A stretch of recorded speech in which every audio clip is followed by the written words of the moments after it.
Welt miteinander. Mein Name ist Marcel und ich heiße euch ein weiteres Mal ganz herzlich willkommen zu einem neuen Video hier auf Drawing Like a Sir. Und zwar mal wieder mit einem Tutorial. Ja, das hat jetzt irgendwie keiner erwartet.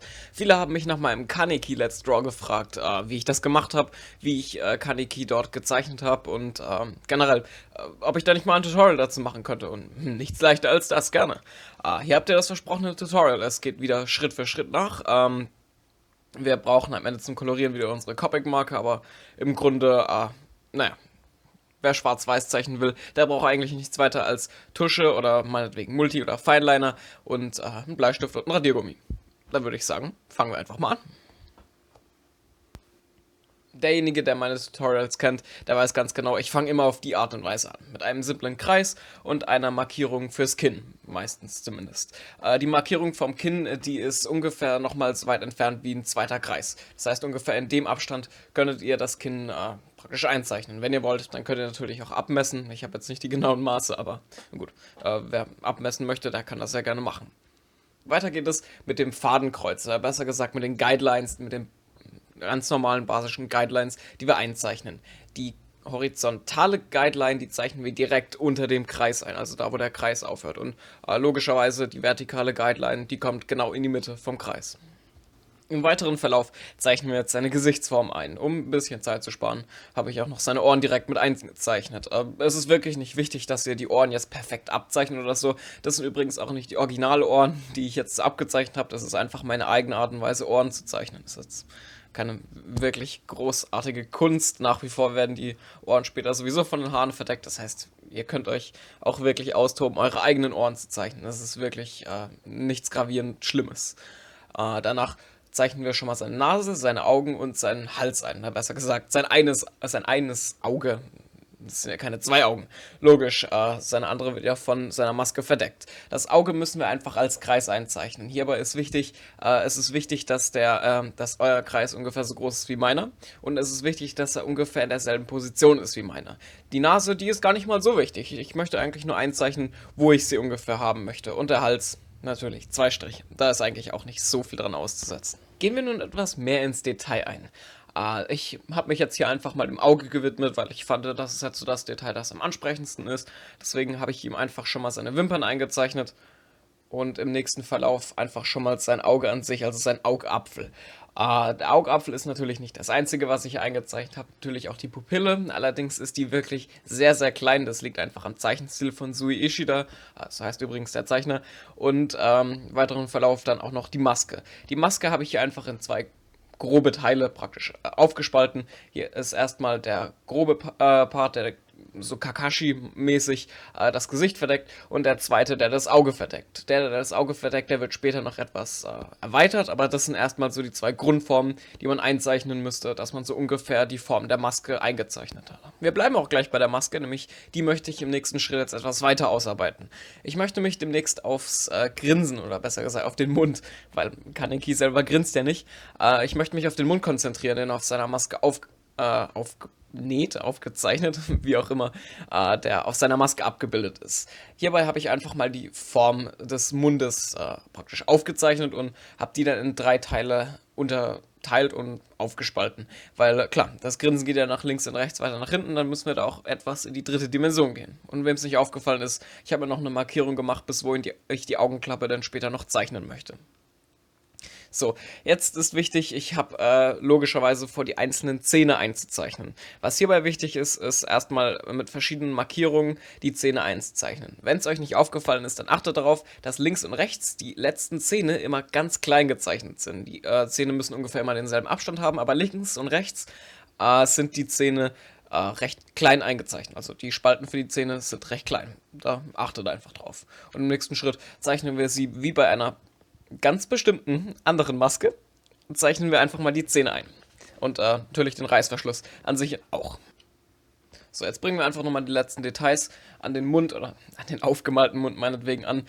Ich bin einfach nochmal die Umrandung vom Mund nachgegangen, habe den Reißverschluss an sich noch eingezeichnet und hier und da so ein paar Zahnfleisch-Details mehr oder weniger.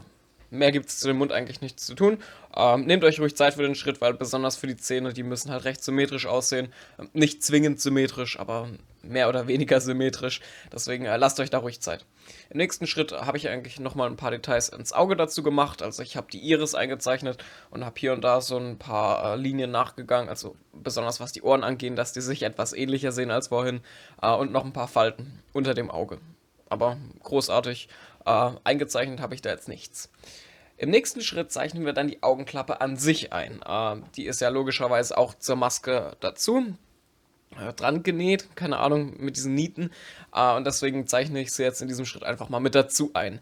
Man sieht, ich habe sie wie bei einer Piratenklappe einfach ganz grob eingezeichnet. Wir müssen gerade die Grundform haben. Und dann können wir etwas weiter ins Detail mit eingehen. Und zwar mit diesen Nieten, die ich gerade erwähnt habe, die logischerweise die Maske ja oder die Augenklappe an die Maske befestigen.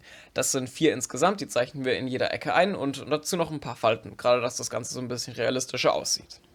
Weil wir gerade von realistisch gesprochen haben, oder besser gesagt von realistischen Falten. Ich habe in den nächsten 2 Schritten, also in dem und dem hier, eigentlich nur noch ein paar kleine Details nachgegangen. Also ich habe an seiner Nase diese zwei Stränge, die an seiner Maske angefertigt sind, noch dazu gezeichnet und ja, noch ein paar Falten dazu. Also viel mehr habe ich in dem Schritt jetzt auch nicht gemacht. Falten sind generell sehr wichtig bei diesem Schritt, weil ich möchte die ganzen Falten, die in seiner Maske vorhanden sind, einzeichnen, dass man sie später bei der Koloration auch übernehmen kann. Deswegen achtet auch besonders beim Mund darauf, dass ihr die ganzen Falten mit übernehmt. Es sind viele, ich weiß, und das ist für Anfänger bestimmt ein bisschen unübersichtlich. Allerdings finde ich, macht es das Bild umso besser, die ganzen Falten mit zu übernehmen. Logisch. Und im nächsten Schritt tun wir dann noch die restlichen Falten einzeichnen und im Grunde noch die beiden Nieten an seiner Nase. Was ich jetzt gemacht habe, ist mir zu markieren, wo ich später die dunklen Stellen mit meiner Schwarz nachgehe. Damit meine ich wirklich nur mit der kompletten Schwarz, also beim Inken. Deswegen habe ich die mir einfach mal eingezeichnet. Und wo wir gerade schon von Einzeichnen reden, zeichnen wir doch gerade mal Kanekis Frisur ein. Ich weiß, sie sieht etwas, sagen wir mal, stark voluminös aus, aber es kommt einfach nur daran, dass wir jetzt die ganze Zeit diesen schlanken Kopf gewohnt sind und einfach nicht mit Haaren gerechnet haben. Ich denke, da ist es einfach ein Umschwung, jetzt auf einmal diese große Frisur einzuzeichnen. Aber ihr wisst, den Link zum Originalbild habe ich in der Videobeschreibung. Ihr könnt euch gerne davon überzeugen, dass das tatsächlich Kanekis Frisur ist. Oder besser gesagt, so gut wie ich sie abzeichnen konnte. Wir haben auf jeden Fall mehr oder weniger diesen Pilzkopf, den ich jetzt eingezeichnet habe, oder diesen Afro, so wie ich es immer nenne. Und anhand von dem zeichnen wir jetzt einfach mal seine Haare ein. Die können wirklich schön zerfranst sein und vergesst natürlich auch oben die Haarwurzel nicht. Ich kann dazu wirklich nicht mehr viel sagen. Einfach nur ganz standardmäßig Haare einzeichnen.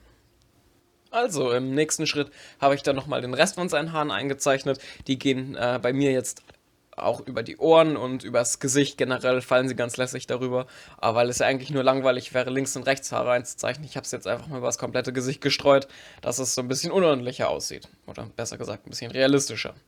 Und wo wir gerade von realistisch sprechen, kommt noch der Rest dazu, also den unteren Rest vom Bild. Da werden erstmal links und rechts diese beiden Nieten, die erinnern sehr an Frankensteins Monster, ist aber eigentlich, ich glaube, nur Part von seiner Maske irgendwie zum Verschluss oder so. Ich habe die Maske sowieso vom Aufbau her nie wirklich geblickt, aber ja, gehört links und rechts zur Maske dazu.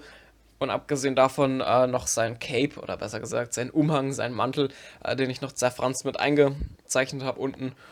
Ja, da müsst ihr wirklich nicht das abzeichnen, was ich gemacht habe, da könnt ihr wirklich einfach irgendeinen Mantel einzeichnen. Es ist da nicht so schlimm, wenn euer Mantel da anders aussieht als meiner. Ihr könnt ihn dünner, breiter, dicker machen. Ist eigentlich ziemlich egal. Sind wir nun mit allen Details fertig, fangen wir mit dem Inken an. Und hier ist der Punkt, an dem das ganz komplex wird. Denn ich habe auf Facebook ja schon angekündigt, dass es nicht allzu leicht wird. Oder besser gesagt, ich habe angekündigt, dass es für manche vielleicht sogar zu schwer sein könnte. Ab diesem Punkt. Aus dem Grund möchte ich jetzt kurz erklären, warum. Ich habe mir überlegt, jetzt zu erklären, wie das für Anfänger funktioniert, weil ich habe wirklich das Bedenken, weil manche Leute mit meinen Tutorials nicht klarkommen und mir das auch schon gesagt haben. Es könnte ab diesem Punkt etwas komplex werden. Das gestehe ich ein und für manche Anfänger könnte das eigentlich schon zu schwer werden. Aber für Fortgeschrittene, die schon mit Koloration und Inking geübt sind, habe ich da wirklich kein Problem.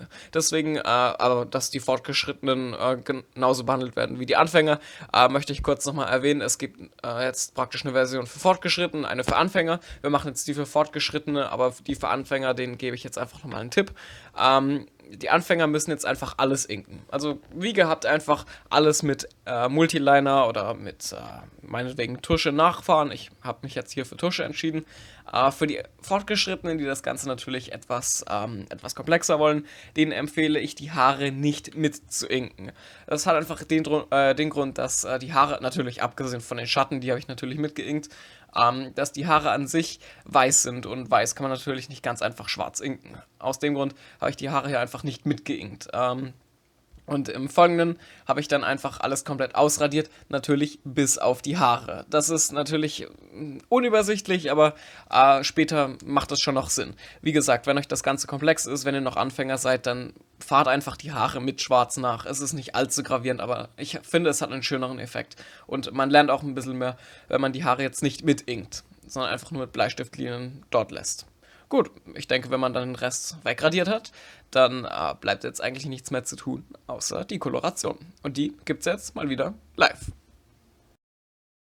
Na dann würde ich sagen, legen wir los mit der Koloration. Hier seht ihr nochmal kurz eingeblendet, welche Materialien ich benutze. Ist eigentlich gar nicht mal so wichtig, weil ich später sowieso nochmal im Detail einblenden werde, welches Material ich an welcher Stelle benutze. Wie beispielsweise jetzt. Jetzt benutze ich meine hellsten Graustufen, die ersten beiden hellen Graustufen. Das wären erstmal C1 und C3. Ist aber eigentlich komplett egal. Ihr könnt da wirklich zum Beispiel auch C2 nehmen oder eigentlich auch nur C1, wenn ihr ein paar Mal drüber geht. Ist eigentlich komplett egal.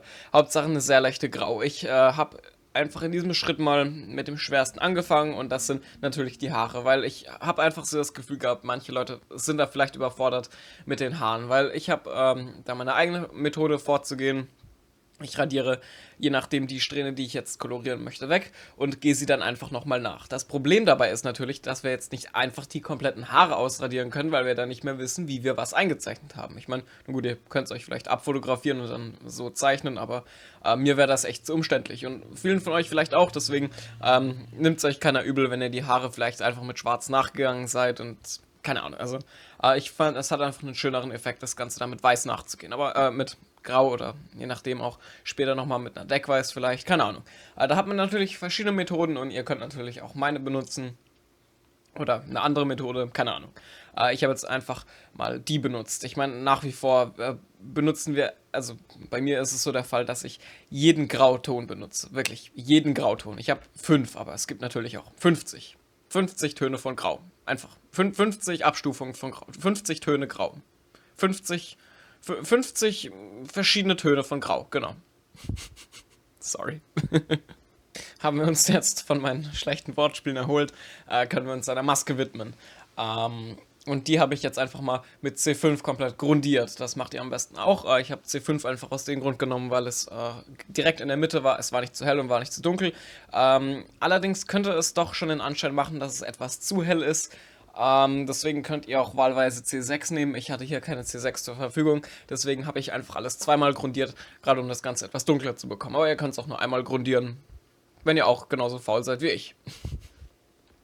Wenn man die komplette Maske nun grundiert hat, kann man jetzt die dunklen Stellen nachgehen. Natürlich könnte man das Ganze auch mit jetzt beispielsweise mit C7 grundieren und dann mit Schwarz die dunklen Stellen nachgehen. Ich habe es jetzt mit C5 grundiert und bin mit C7 die dunklen Stellen nachgegangen. Ihr könnt das machen, wie ihr wollt. Ihr könnt jetzt auch mit Schwarz einfach die dunklen Stellen nachgehen. Wenn ihr aber eine C7 zur Verfügung habt oder eine C6 meinetwegen, dann nehmt doch einfach die. Fand ich in diesem Fall einfach etwas passender. Die Maske wäre jetzt also fertig grundiert, dann gibt es nur noch eine andere Sache zu grundieren und das wäre Ken Kanekis Gesicht, also seine Haut, mehr oder weniger. Die habe ich mit E50, das wäre Actual, komplett grundiert und bin dann nochmal mit E00 die dunklen Stellen nachgegangen. Hierbei ist wichtig zu erwähnen, dass es natürlich nur diese Anime-Optik für Arme, mehr oder weniger, wenn ihr ein richtiges Tutorial möchtet, wie man Haut normal koloriert, also auch komplette Körper, wie man die koloriert, dann schaut doch einfach mal auf meinem Kanal vorbei. Da habe ich ein ausführliches Hautkolorationstutorial gemacht. Ja, Eigenwerbung for the win. Wir sehen, wir nähern uns immer mehr und mehr dem Ende. Aus diesem Grund widmen wir uns jetzt immer kleineren und kleineren Details, wie in diesem Fall beispielsweise sein Auge. Und das habe ich jetzt einfach mit 2 Rottönen, zumindest bin ich die Iris mit 2 Rottönen nachgegangen und habe danach nochmal mit C2 die Oberseite von seinem Auge schattiert. mit genau denselben Tönen, wie wir gerade das Auge bearbeitet haben, wenden wir uns nun dem Mund oder besser gesagt dem aufgemalten Mund, also dem Mund in Anführungszeichen zu. Ich habe, naja, man sieht eigentlich, ich habe gar nicht so viel zu erklären, denn ich muss eigentlich nur mit Rot das Zahnfleisch grundieren, mit Dunkelrot nachgehen und dann mit Grau noch ein bisschen seine Zähne schattieren. Also wirklich viel gibt es da nicht zu sagen.